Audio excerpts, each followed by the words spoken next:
सवाल तो उठेंगे ही कि आखिर 10 लोगों की मौत का जिम्मेदार कौन है। अस्पताल में सुरक्षा मानकों का इस्तेमाल क्यों नहीं किया गया था, जिसका उल्लेख खुद मंत्री विश्वास सारंग अभी कर रहे थे। और सुरक्षा मानकों के बगैर इस्तेमाल के अस्पताल आखिर चल कैसे रहा था। आपको आइए हम बताते हैं वो लापरवाही क्या थी जिसके कारण 10 लोगों की जिंदगी चली गई।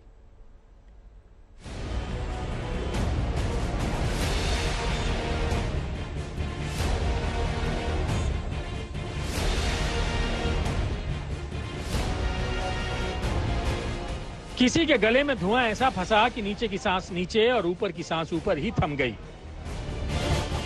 कोई आग में झुलसते हुए खत्म हुआ। किसी ने जान बचाने की कोशिश की मगर रास्ता नहीं मिला। लापरवाहियों के सिलसिलों की आग है ये आग परेशान करती है।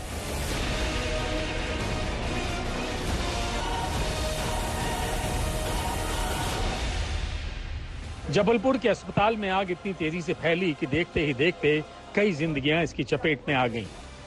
अस्पताल के अग्निकांड में कई लोगों ने अपनी जिंदगियां गंवा दी। लेकिन अब सवाल उठ रहे हैं, आखिर आग लगने के बाद लोगों को अस्पताल से सुरक्षित क्यों नहीं निकाला जा सका? किन वजहों से तेजी से रेस्क्यू ऑपरेशन नहीं चलाया जा सका? इस सवाल का जवाब आपको इन तस्वीरों में मिल जाएगा। ये अस्पताल का वो गेट है जो आग की चपेट में आने के बाद पूरी तरह से खाक हो गया। लेकिन आपको ये जानकर हैरानी होगी कि 3 मंजिला अस्पताल में लोगों को आने जाने के लिए ये एकमात्र गेट था। यही वजह है कि जब अस्पताल में आग की लपटें उठी तो कई जिंदगियां उसी के बीच फंस गईं। जल के पूरा रात हो चुका है। ये मेन इंट्रेंस है जो आपको हम दिखा रहे हैं। ये मेन डोर है जहाँ पे आग लगी थी। इस डोर से ही यहाँ पे आग बढ़ गई और आपको अस्पताल में और कोई डोर नहीं था आने और जाने का। आने और जाने के लिए एक ही डोर था, जो जबकि दूसरा डोर नहीं होने के कारण ही ये आग इतनी भड़क गई थी। और जब आग आगे से ही लगने के कारण लोग बाहर, बचाव दल भी बाहर नहीं जा पा रहा था, जिसके कारण ये आग लगी है। ये आप देख सकते हैं, यंत्र भी रखे जिनका उपयोग नहीं हो पा रहा है। और इस तरह ही इतनी भयानक आग थी कि पूरे अस्पताल में आग फैल गई। और जम घुटने के कारण करीब बताया जा रहा है कि अभी 10 लोगों की मौत हो चुकी है। बताया ये भी जा रहा है कि आग लगने के बाद मरीजों को बचाने के लिए कुछ लोग अंदर गए, लेकिन अफरा तफरी के चलते अस्पताल से बाहर नहीं निकल सके। जबलपुर का ये प्राइवेट अस्पताल कोरोना काल के दौरान खुला था, लेकिन इसमें मूलभूत सुविधाओं की काफी कमी थी। इसके बावजूद इसके 1 साल पहले अस्पताल को लाइसेंस दिया गया। अस्पताल की कमियों को पूरी तरह नजरअंदाज कर दिया गया।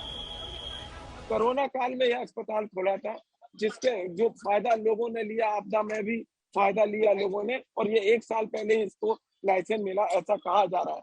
जबकि कोई भी अस्पताल में जो मूलभूत सुविधाएं होती है, जो जरूरत की चीजें होती है, वो नहीं थी।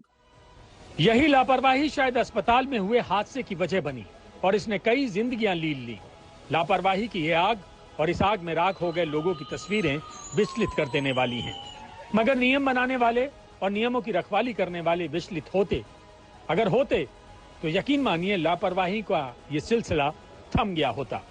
अस्पताल में सुरक्षा के पुख्ता इंतजाम होते और इंतजाम होते तो आग न लगती, ये मातम न होता, ये तकलीफ न बरसती। जबलपुर से हेमेंद्र शर्मा के साथ आज तक ब्यूरो।